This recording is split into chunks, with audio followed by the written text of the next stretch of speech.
partir desse instante, a aula está sendo gravada. Nós vamos iniciar aqui o curso de Informática Jurídica, Direito e Novas Tecnologias, e tratar para vocês justamente do conteúdo programático dessa disciplina e o que é que ela se destina, qual é a finalidade da disciplina especificamente, é tratar de assuntos meramente ligados à tecnologia ou à relação do direito e à tecnologia e a influência que pode existir em relação à tecnologia e direito, a influência da tecnologia sobre o direito.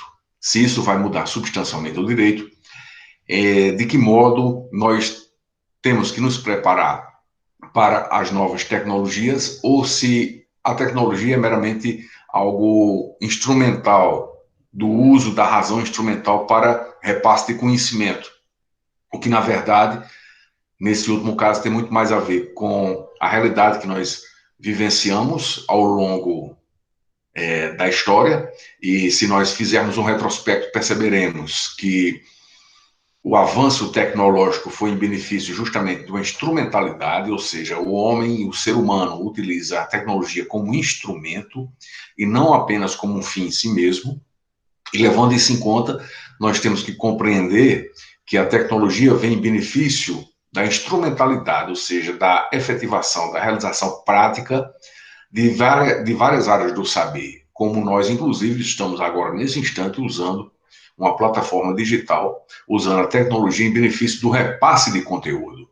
Então, quais são os limites até onde nós podemos entender que vai existir uma interferência substancial, ou que apenas a tecnologia se limita a ser instrumental e não substancial em termos de modificar o conteúdo. Além desse aspecto, é importante que a gente perceba, né? Eu vou até utilizar aqui um slide para a gente acompanhar, né? Eu vou compartilhar com vocês aí, e vocês vão me acompanhar justamente nessa apresentação, né? Vocês estão acompanhando aí o... Estamos. Oi? Apareceu aqui, ó. Pode falar, O slide tá aparecendo já. tá? Tá. Pois bem, então, aqui nós vamos tratar inicialmente aqui da influência, né, em relação ao direito operada pelas novas tecnologias. Então, no conteúdo programático da disciplina, nós temos que entender que existe a influência, certo? Em certa medida, da tecnologia sobre toda a área do saber e sobre toda a atividade humana na sociedade. Desde que o homem é dependente dessa relação laboral com a natureza, com a sociedade, ele, de alguma forma, desenvolveu tecnologias. E o desenvolvimento dessas tecnologias foram instrumentais, mas, de alguma forma, também influíram no seu modo de vivência com a própria sociedade. E, claro, nós temos que entender que a influência que se tem substancialmente é um tanto quanto minorada, porque nós temos que entender que o que é prioridade é entender que a tecnologia deve existir a serviço do ser humano, da sociedade, das várias áreas de atividade humana, das várias áreas de conhecimento e do repasse de conhecimento. Além desse aspecto mais genérico, que é assunto, inclusive, da primeira aula, nós vamos entender mais à frente como a relação entre direito e o uso de novas tecnologias pode afetar alguns direitos, alguns ramos do direito tradicional, como, por exemplo, o direito do consumidor. Então, vocês que já têm uma base no direito do consumidor vão, de algum modo, ter que se deparar com conhecimento. Alguns aqui já, possivelmente, já manipulam e já operam nesse campo e têm conhecimento sobre as novas relações que se dão, novas relações consumeristas que se dão por intermédio do meio eletrônico. Mas nós temos que utilizar a base legal do direito do consumidor para entender como se dá a proteção do consumidor no comércio eletrônico, por exemplo. Outro ponto de fundamental importância, inclusive está na ordem do dia, tem reflexo inclusive político. Nós sabemos que o direito e a política se aproximam em determinados pontos, mas não se confundem.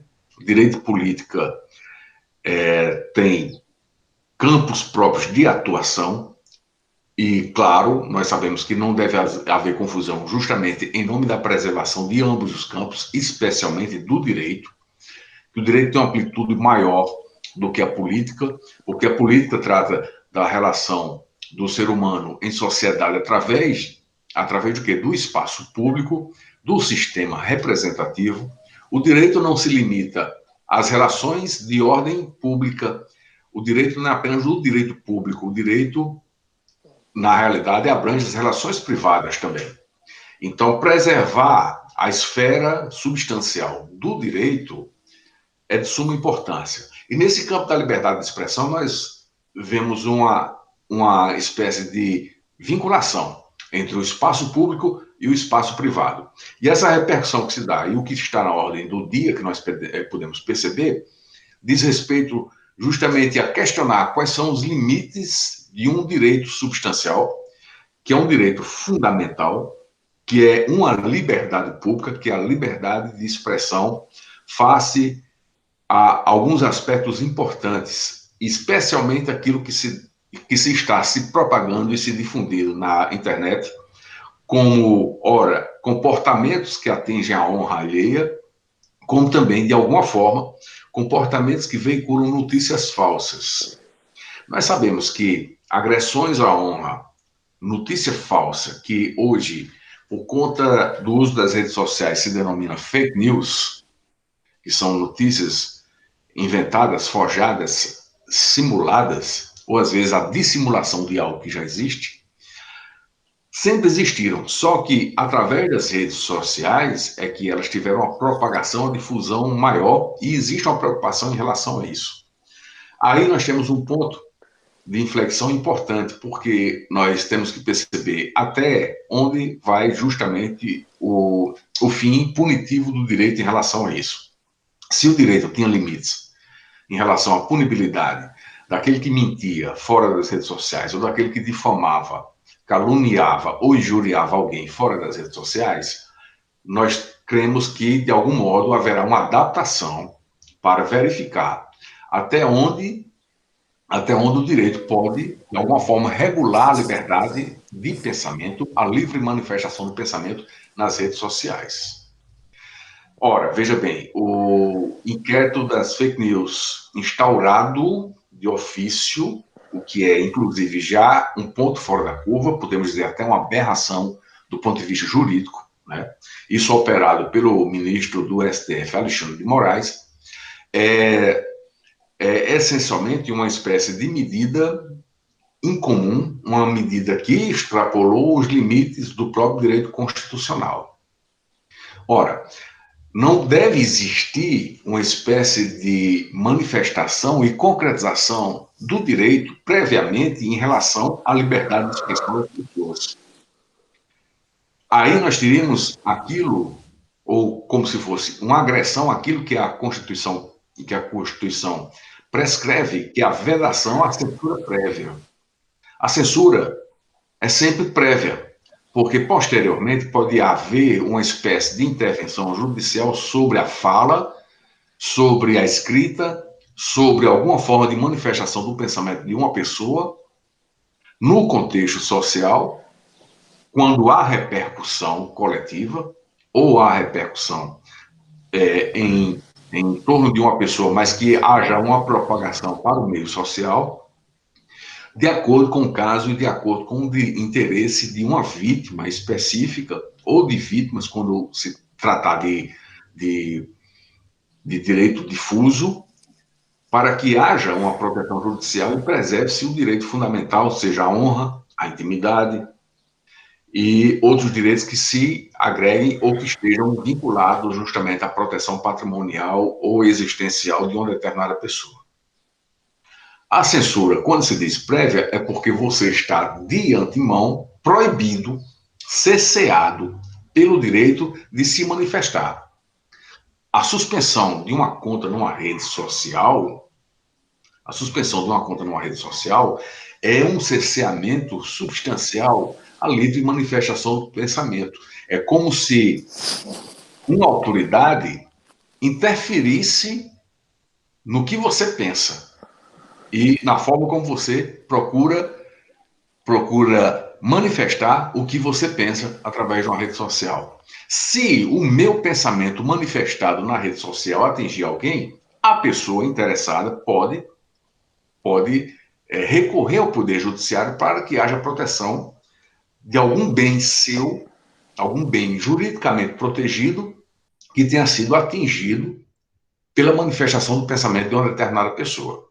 E quanto às mentiras ou fake news, nós sabemos que mentira na convivência humana e mentira em política, mentira em campanha eleitoral, sempre existiu. Agora, com as redes sociais, houve uma propagação, uma difusão maior. Mas qual é o limite da punibilidade? Isso aqui, inclusive, merece uma reflexão e merece um debate. A liberdade de expressão na internet hoje, inclusive, toma um corpo muito amplo. Claro, a depender da orientação ideológica, política, das pessoas que debatam esse tema, poderá haver, inclusive, distorções quanto à avaliação desse, vamos dizer assim, desse campo de atuação do direito. Deixe-me verificar aqui. Foi bem. Desculpe aí, alguém estava querendo participar da reunião. Vamos adiante, né? Então, além da questão referente à liberdade de expressão, né? Além da questão referente à liberdade de expressão, nós temos que verificar que existe também aspectos vinculados a esse tema que dizem respeito à responsabilidade civil de provedores. E vocês perceberam que ocorreu uma coisa interessante: o ministro Alexandre de Moraes determinou ao Twitter que as contas de pessoas que supostamente estariam forjando notícias fossem bloqueadas. Só que eles utilizaram domínio estrangeiro e permaneceram com contas outras no domínio estrangeiro.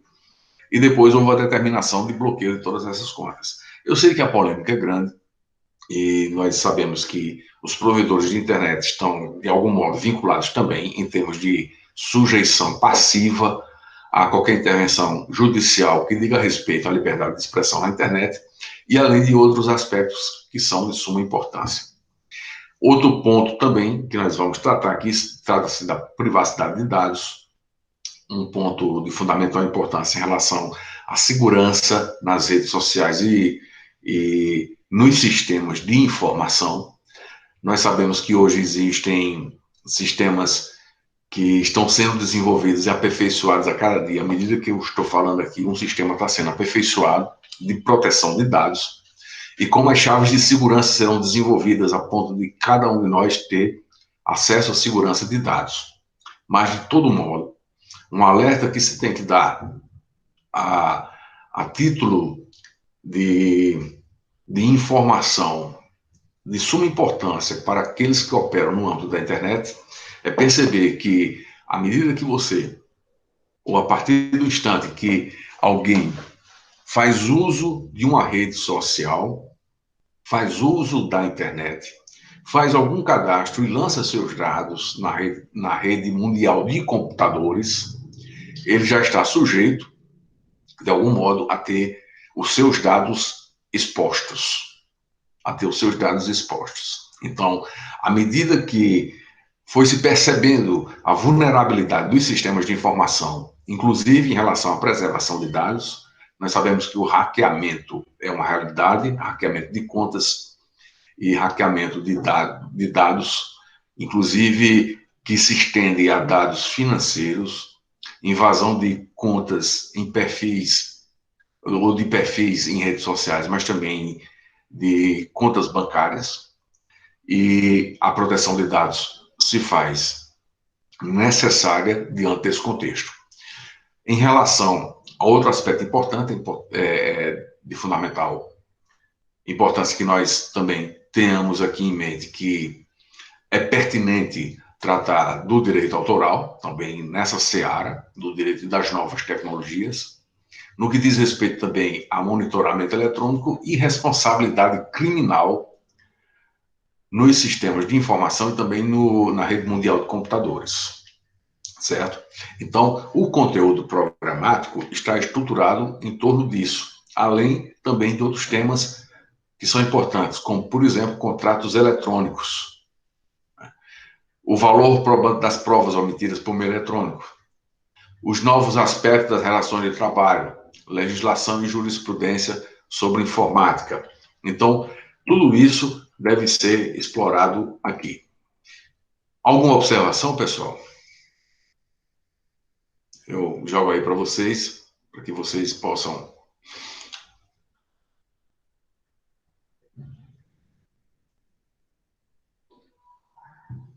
E então, vamos continuar, né? Pois bem, o conteúdo da disciplina se inicia com uma parte teórica importante. Então, a base dessa parte teórica, eu estou utilizando de Pierre Levy, Cybercultura.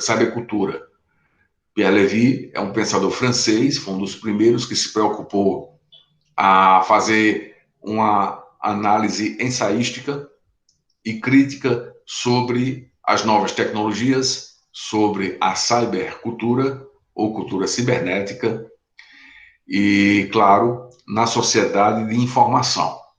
Outros autores importantes também desenvolveram ou elaboraram obras que já tratavam das novas tecnologias. Inclusive, lá no passado, alguns autores, como Norbert Wiener, que tratou da cibernética, né, e outros que já mais recentemente também abordaram essa temática e a repercussão no âmbito social. E, claro, vamos dizer assim, a nova era da informação, a era da cibernética, já tinha sido tema de muitos pensadores, não só filósofos, mas também cientistas sociais. Mas, com as novas tecnologias, com a rede mundial de computadores, foi necessário, inclusive, ampliar, mas tendo como base os estudos anteriores cibernéticos, para que nós possamos compreender e a geração atual possa, inclusive, acompanhar a evolução desse processo já a partir do ponto que se está produzindo teoria ou teorizações sobre a relação do sujeito, a relação dos sujeitos no contexto social com as novas tecnologias. Esse processo de interação, que é sociológico, implica também em questões de ordem psíquica ou psicanalítica e, claro, filosóficas. Além da questão de ordem prática, nós temos que entender que, para não estarmos assim assoberbados ou excessivamente perplexos com novas tecnologias, nós temos que ter em mente que as novas tecnologias, elas são instrumentais, mas não têm apenas o limite instrumental. Elas podem, inclusive, enquanto elemento material de uma sociedade, determinar, de algum modo, comportamentos. Alguns comportamentos, isso aí já despenca para uma outra seara, para a psicologia social ou para a psicanálise. Os comportamentos que são influenciados pelas novas tecnologias têm em consideração essa base determinante ou incidente, em alguns casos, do processo de avanço tecnológico sobre a convivência em sociedade. Claro, obviamente, que nós sabemos que a mudança e a evolução do ponto de vista hipercomplexo, ou seja, o que foi criado sobre o que já foi criado, é acrescido novas tecnologias e há um aperfeiçoamento. Eu posso citar um exemplo. O rádio não morreu depois da televisão. A televisão não desapareceu depois do advento da internet. São tecnologias que vão convivendo e, claro, vão até fazendo como se fosse uma vinculação de uma com a outra, uma espécie de intercâmbio, de encadeamento e interdependência entre as várias tecnologias. E, obviamente, muitos fenômenos sociais ocorreram por conta de várias fases e várias etapas das descobertas tecnológicas. Então, definindo o que é cybercultura, nós podemos dizer que, de acordo com Pierre Levy, a cybercultura expressa o surgimento de um novo universal, diferente das formas culturais que vieram antes dele, no sentido de que ele se constrói sobre a indeterminação de um sentido global qualquer. Aí já há uma diferenciação em relação a processos anteriores. Então, a cybercultura, de algum modo, não é apenas uma sobreposição em relação a culturas anteriores, mas é como se fosse um novo universal mediante a manipulação de novas tecnologias, mas que não soterra o que já foi construído até agora. Então, inclusive, isso é um ponto que provoca divergência, provoca polêmica na academia, entre os teóricos, entre os estudiosos da cybercultura. O cyberespaço, por sua vez, é um conceito normativo, inclusive, desenvolvido por ele. O cyberespaço, ou cybercultura, também definido de rede, né, é o novo meio de comunicação que surge da intercomunicação mundial de computadores. Então, o cyberespaço é esse espaço que nós estamos utilizando agora. É um espaço, inclusive, em que há propagação da própria tecnologia, mas também de conteúdo. Nesse cyberespaço, nós entendemos que há uma outra dimensão, com base nos ensinamentos, na teorização de Pierre Levy, de que esse espaço é diferente, por exemplo, de um espaço presencial da sala de aula. O processo de interação é diverso, o processo de interação é diferenciado, e aqui nós temos uma instância destacada da tradição. E, claro, o mesmo espaço especifica não apenas a infraestrutura material da comunicação digital, que isso é de suma importância, inclusive infraestrutura é um conceito muito caro para os marxistas, e essa infraestrutura, ela determina alguns aspectos. Marx dizia que a infraestrutura econômica determina outras instâncias de superestrutura, como a política, como a ideologia, como a religião, etc. Então, o cyberespaço, né, especifica não apenas essa infraestrutura de comunicação digital, mas também o universo oceânico de informações que ele abriga, assim como os seres humanos que navegam e alimentam esse universo. E aqui, inclusive, é importante notar, só fazendo um link com a realidade, com a vida como ela é, do ponto de vista prático, nós temos que observar que no cyberespaço há, inclusive, uma difusão indeterminada de conteúdo que gera, inclusive, uma propagação de informações que muitas vezes não são informações que correspondem a fatos tal como eles ocorreram. Existe muita propagação, inclusive, como nós falamos anteriormente, por exemplo, de fake news, existe muita propagação de informação, e essas informações são construídas no cyberespaço. E são como se fosse, de algum modo, um mundo paralelo. Não quero chegar a tempo de determinar isso, mas há uma construção de um mundo paralelo no cyberespaço, em alguma medida, é como se fosse. Há uma construção de um mundo paralelo. Imaginem vocês, eu vou explicar mais ou menos isso que ele está querendo dizer. Imaginem vocês a quantidade de memes que são divulgados e são reproduzidos sem questionamento sobre determinado assunto. Um meme sobre política, ou sobre outro, ou sobre humor, ou difamando, ou enaltecendo, ou debochando de uma pessoa, de uma situação. Nós sabemos que quando há a propagação de memes, nós temos ali como se fosse uma instância comunicativa em que as pessoas estão convergindo para uma modalidade de difusão de conhecimento diferente da leitura de um jornal ou da apreciação do conteúdo referente àquele fato. Então, nós sabemos que nesse espaço, nesse mundo virtual, no cyberespaço, nós sabemos que a propagação de informações tem um status diferenciado do que ocorre na vida como ela é, ou tradicionalmente é uma reprodução um tanto quanto distorcida ou suscetível a uma série de criatividades. Vocês acompanharam na imprensa e há uma reprodução quase que automática quando há uma sensibilidade da população em relação a determinada pessoa que está sofrendo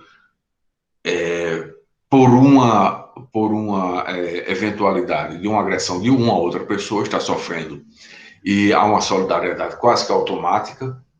Eu quero me reportar ao fato do motoboy que foi humilhado por aquele senhor do interior de São Paulo, numa cidade do interior de São Paulo, que morava num condomínio fechado.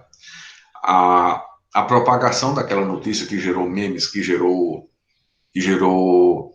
podemos dizer assim, produção de informação em cima da informação já repassada, porque o fato ocorreu lá, as pessoas não sabem dos detalhes. Algumas notícias e algumas histórias, memes, sínteses do ocorrido foram construídos e difundidos no cyberespaço. Alguns desavisados colhem essas informações e reproduzem. O fato de colher imediatamente, ou quase que automaticamente, uma informação e reproduzir, já é algo característico e comportamental do cyberespaço. Não importa em que circunstâncias ocorreram, mas é justamente esse processo de que você estando limitado no cyberespaço, você já está sujeito à incidência de informações que já vêm compactadas, já vêm vamos dizer assim, pré-formatadas em uma modalidade que seja fácil para a sua assimilação e para que você se sinta, muitas vezes, como ocorre com alguns, se sinta já na obrigação de informar outros. Bom, eu vou levar isso aqui para o WhatsApp e vou difundir com minha família, com meus amigos, nos vários grupos de WhatsApp. E essa notícia, será que eles estão sabendo? É como se você fosse corresponsável dentro desse processo de, entre aspas, solidarização da informação, mesmo que você não tenha conhecimento aprofundado, não saiba dos detalhes, mas você cria ou co-cria e colabora com a difusão de saber dentro do cyberespaço, mesmo que você não seja sabedor da história real. É tanto que, acreditando e crendo nessas distorções, ou então na inventividade ou até na reprodução quase que fidedigna de uma situação, os parentes do agressor, naquela ocasião, disseram que o agressor sofre de esquizofrenia. Isso é, de alguma forma, um apelo que eles fazem, né, para que haja, de alguma forma, uma espécie também de sensibilidade ou de reflexão, que é muito difícil que ocorra isso, reflexão ou questionamento ou análise crítica dentro do cyberespaço e que haja, vamos dizer assim, um espaço dentro do cyberespaço para uma réplica ou uma explicação de algo que se pretende explicar. Nós sabemos que quando nós estudamos sobre os crimes contra a honra, vocês que já cursaram direito penal, possivelmente direito penal 2, que já trata da parte especial. Vocês, quando cursaram crimes contra a honra, vocês talvez tiveram uma lição importante de alguns autores que tratam de fazer uma analogia, uma alegoria importante em relação à difamação, em relação à calúnia, especialmente a calúnia. Existe uma imagem construída, uma alegoria construída por Damásio Evangelista de Jesus, já com base em ensinamentos de outros juristas, que dizia, na verdade, ele faleceu agora esse ano, né, que dizia que a calúnia é como se quem propaga a calúnia é como aquela pessoa que está na varanda de um edifício, sujeito a uma ventania, e abre um travesseiro de penas, e sacode o travesseiro de penas. As penas vão sendo jogadas para todos os lados pelo vento. E vai ser difícil, essa é a questão crucial, inclusive, da imagem dessa alegoria, vai ser difícil, praticamente impossível, recompor todas as penas e colocá-las novamente no travesseiro. Então, quando alguém calunia ou difama, atinge a honra subjetiva, seja de um modo menos gravoso ou mais gravoso, diferentemente da injúria, né, que tem um aspecto subjetivo.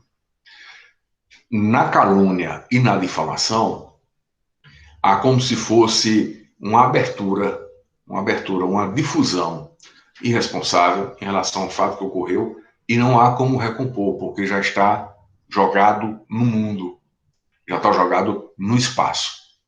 No cyberespaço, muitas histórias podem ocorrer.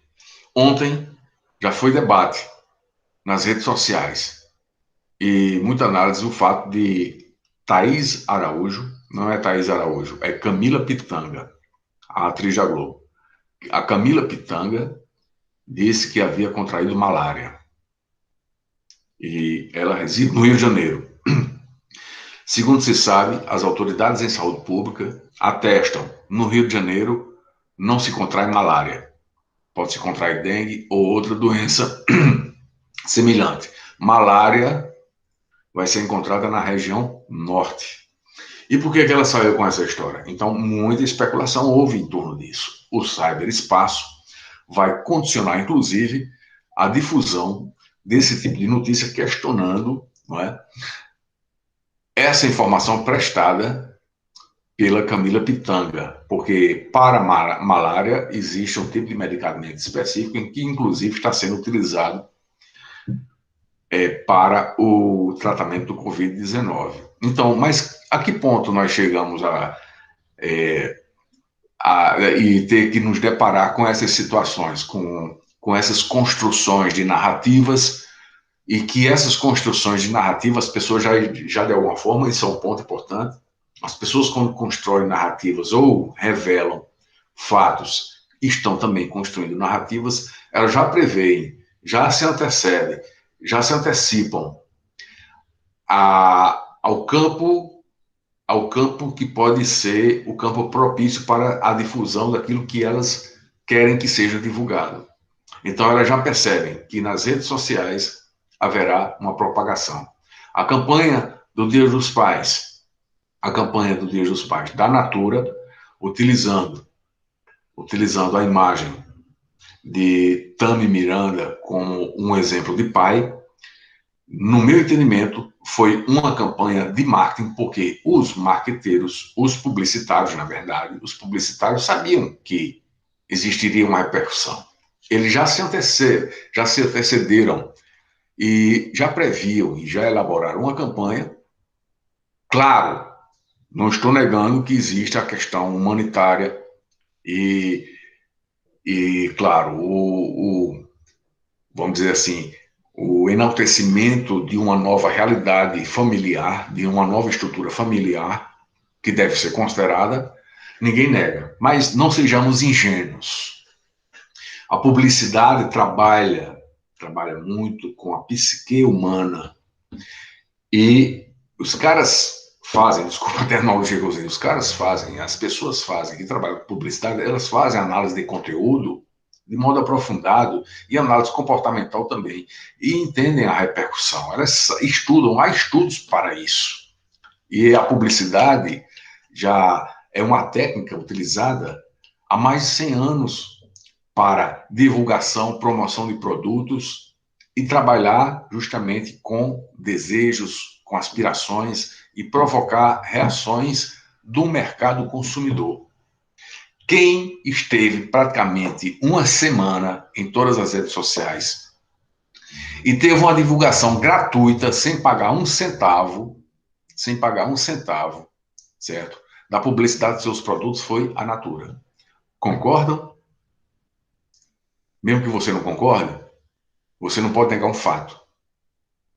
Seja contra ou a favor, difamando a Natura ou apoiando a Natura, quem ganhou evidência no mercado publicitário através das redes sociais, das 3 principais redes sociais, Twitter, Facebook e Instagram. A Natura, na realidade, teve um ganho volumoso de publicidade nessas redes sociais. E claro, seríamos ingênuos se nós pensássemos que foi apenas uma coisa acidental. Não foi acidental. Eles estudaram, eles sabiam que jogar uma campanha como essa, além da questão humanitária, existiria também uma repercussão que faria com que a marca Natura, de alguma forma, se evidenciasse. E então, vou só dar uma pausa aqui para saber como é que vocês estão. Tudo bem, pessoal? Quero ouvir a voz de alguém aí, algum feedback. Oi. Quem é Cadastro Ambiental Rural? Como é seu nome? Alguém quer usar o microfone, quer falar? Bruno Pontes. Prazer, Bruno. Alguém quer falar, quer fazer algum comentário, alguma coisa? Então vamos adiante, né? Bem, amigos, em outra medida, né, quanto ao neologismo cybercultura, né, a especificação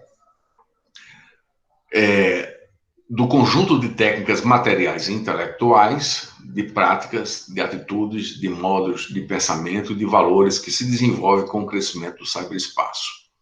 O que o autor diz aqui corrobora, ratifica o que nós estávamos falando até agora. Então, a cybercultura, né, especifica o conjunto de técnicas materiais e intelectuais, de práticas, de atitudes, de modos de pensamento e de valores que se desenvolve com o crescimento do cyberespaço. A cultura do meme é justamente o quê? Uma prática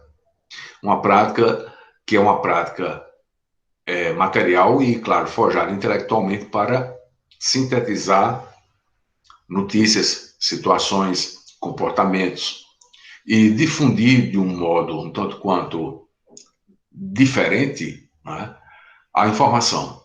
E claro que o meme não é e não se confunde com a caricatura, que é uma arte de séculos. A caricatura, a charge e a caricatura têm uma outra dimensão e elas são mais circunspectas a alguns elementos. O meme é, diferentemente, construído dentro de uma cybercultura e que está estabelecida e estruturada em cima de elementos próprios. Até a forma de pensar, a forma de sintetizar, certo? Uma coisa curiosa, eu não tenho muitos anos de rede social. No Twitter, ingressei em 2011. No Facebook, em 2016. Então, tem 4 anos de Facebook. Né? No Instagram, há uns 2 anos. No Facebook, eu me detive algumas coisas interessantes. Quando eu ingressei no Facebook, muitos alunos, ex-alunos e pessoas mais próximas, que inclusive são próximas à academia, estavam ali todos juntos. E muitos deles, alguns deles, que foram sendo adicionados como amigos, reproduziam informações e reproduziam, podemos dizer assim, conteúdos culturais sempre repetidos. Então, o Charles Bukowski, em 2016, era moda no Facebook. Clarice Lispector, os quadrantes, com alguma frase de Clarice Lispector, às vezes não é nem Clarice Lispector, estavam sendo jogados lá. Eu achava curioso e eu passei a refletir. Nossa, tem um lado positivo e tem uma coisa muito curiosa nisso tudo. Clarice Lispector está sendo conhecida do público em geral. Agora, a literatura brasileira vai se reduzir a Clarice Lispector? Essa garotada, essa criançada, esses jovens, estão assim, reproduzindo, porque a ideia de reproduzir também tem a ver com a ideia de se identificar com um grupo. Isso já é, inclusive, uma abordagem sociológica de séculos. Muito embora seja do cyberespaço, mas a reprodução, aquelas imagens, de repente, está lá, Clarice Lispector com aquele rosto de ucraniana judia, muito sisudo, muito sério, né? E está lá uma frase.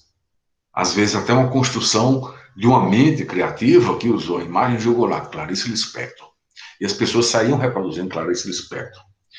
De uns 2 anos para cá, caiu mais um pouco. O Charles Bukowski, depois que descobriram que Charles Bukowski tinha um comportamento um tanto quanto agressivo em relação, né, em relação a convivências, certo? Aí as pessoas diminuíram um pouco de tanto reproduzir Charles Bukowski, porque viam naquele senhor barbudo, tomando uísque, fumando cigarro ali na máquina de escrever, viu como uma figura alternativa, né? E essa figura alternativa, de repente, tem um atrativo para a juventude. É um cara alternativo, se é um cara alternativo, é um cara interessante. Então, se é uma coisa interessante, vamos reproduzir. As pessoas reproduziam Charles Bukowski. Não sabiam da literatura dele, talvez, possivelmente, nem leram um livro de Charles Bukowski. Alguém, possivelmente, não leu A Hora da Estrela, de Clarice Lispector, por sua vez, ou outros títulos, mas reproduziam e reproduziam. E hoje existem outros autores também, que estão sendo reproduzidos. O George Orwell, autor da Revolução dos Bichos, de 1984, ele é moda hoje nas redes sociais, porque ele escreveu sobre controle governamental de pessoas, controle governamental autoritário. Como ele tratou do autoritarismo de forma metafórica, numa grande alegoria que foi um romance, e isso fez de um tempo para cá fez muito sucesso, por conta da situação política que nós vivenciamos hoje no Brasil, o George Orwell é uma celebridade. Ou é uma celebridade, ele já era uma celebridade para quem era fã de literatura, uma celebridade circunscrita a esse ambiente. Mas, como nós estamos no cyberespaço, existe um outro George Orwell que é usado por extremistas ou não, mas seja de direita e de esquerda, sempre utilizando o mesmo tipo de pensamento. A ideia de que o meu opositor é uma pessoa tendente a fazer aquilo que George Orwell descreveu nos seus romances. Ou seja, ele tem uma tendência totalitária. Ele é fascista. Ele é nazista. Então, tenhamos cuidado. Veja o que diz, ou leia o que diz George Orwell nos seus romances. Mas o cara talvez não tenha lido romance, mas pegou um quadrante, um meme e sai reproduzindo. Aí, de repente, tá a cara daquele senhor de bigodinho, né, lá falando sobre isso. Ele teve uma experiência com movimentos totalitários, viu que as políticas e a ideologia de esquerda, quando aplicada em determinados regimes, se tornava totalitário, limitava substancialmente a liberdade humana e aumentava o poder de vigilância sobre as pessoas. E, depois disso, dessa experiência frustrante, ele se afastou de movimentos políticos e escreveu essas obras estruturadas em torno de uma alegoria. E, claro, mas nós sabemos que as redes sociais abusam dessas coisas, confundem. Outro dado importante. Quando as pessoas apoiam determinados políticos até, podemos dizer assim, mais extremos em relação a algumas questões sensíveis, muito sensíveis para a sociedade, para muitos segmentos sociais, outros dizem, não, esse cara é um fascista, esse cara é um nazista, mas, gente, é muito grave ficar falando isso sobre as pessoas, ainda mais que nós estamos dentro de uma mesma comunidade. Esse tipo de comportamento, né, a gente não pode simplesmente aprovar acriticamente e sair dizendo que as pessoas são fascistas, porque disso decorrem muitas coisas graves, inclusive, se isso se tornar habitual, as pessoas podem se sentir à vontade de chamar qualquer pessoa de fascista ou de nazista porque não concorre com suas ideias. E, claro, havia sempre a recorrência das pessoas que diziam, olha, veja o que aconteceu no passado, você precisa estudar história. Olha o regime militar de 64, a ditadura militar de 64, ela pode voltar, talvez ela esteja voltando. Procure conhecer a história, você não conhece a história, bababá, bababá, e vai repetindo isso. Agora, só que essas pessoas que dizem isso, você não conhece a história, só se reportam ao regime militar de 64, mas esquecem que o regime militar de 64, instaurado lá em 64 por militares, um golpe de Estado, é, de alguma forma, um prolongamento de um golpe de Estado que já tinha acontecido em 1930 por Getúlio Vargas e outras forças que apoiaram Getúlio naquela época.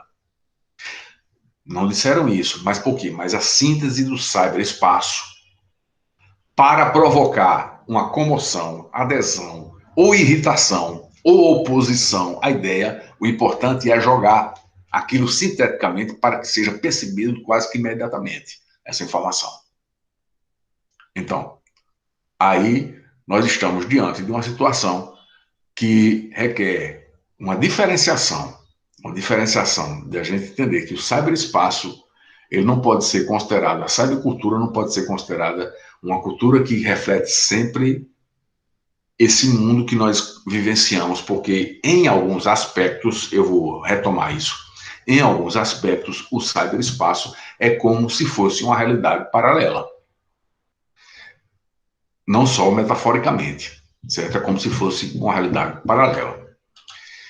Pois bem, as novas tecnologias têm impacto? Têm impacto, sim. Mas nós temos que entender que quando se utiliza esse sentido e verificar se, metaforicamente, o impacto da tecnologia sobre a sociedade, sobre comportamentos, deve ser considerado assim de modo absoluto. Bom, a tecnologia seria comparável como se fosse a um projeto que, de alguma forma, fere e atinge a cultura e a sociedade. Então, para o Pierre Levy, certo? A metáfora do impacto é inadequada, certo? Então, as técnicas viriam como se fosse de outro planeta, mas, na verdade, as técnicas são produzidas, são desenvolvidas no nosso meio, na nossa sociedade. Até, possivelmente, algum de nós possa estar, de alguma forma, desenvolvendo uma técnica, ou colaborando, ou vivenciando, ou interagindo com a nova técnica ou nova tecnologia.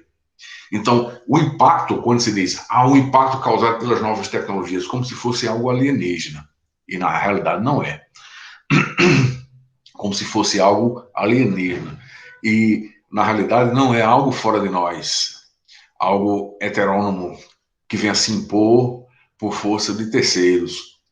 Mas, na verdade, é como se fosse uma construção que é intersubjetiva, muito embora exista uma elite tecnológica no mundo, e alguns espaços geográficos favorecem isso, né? E nós sabemos que o Vale do Silício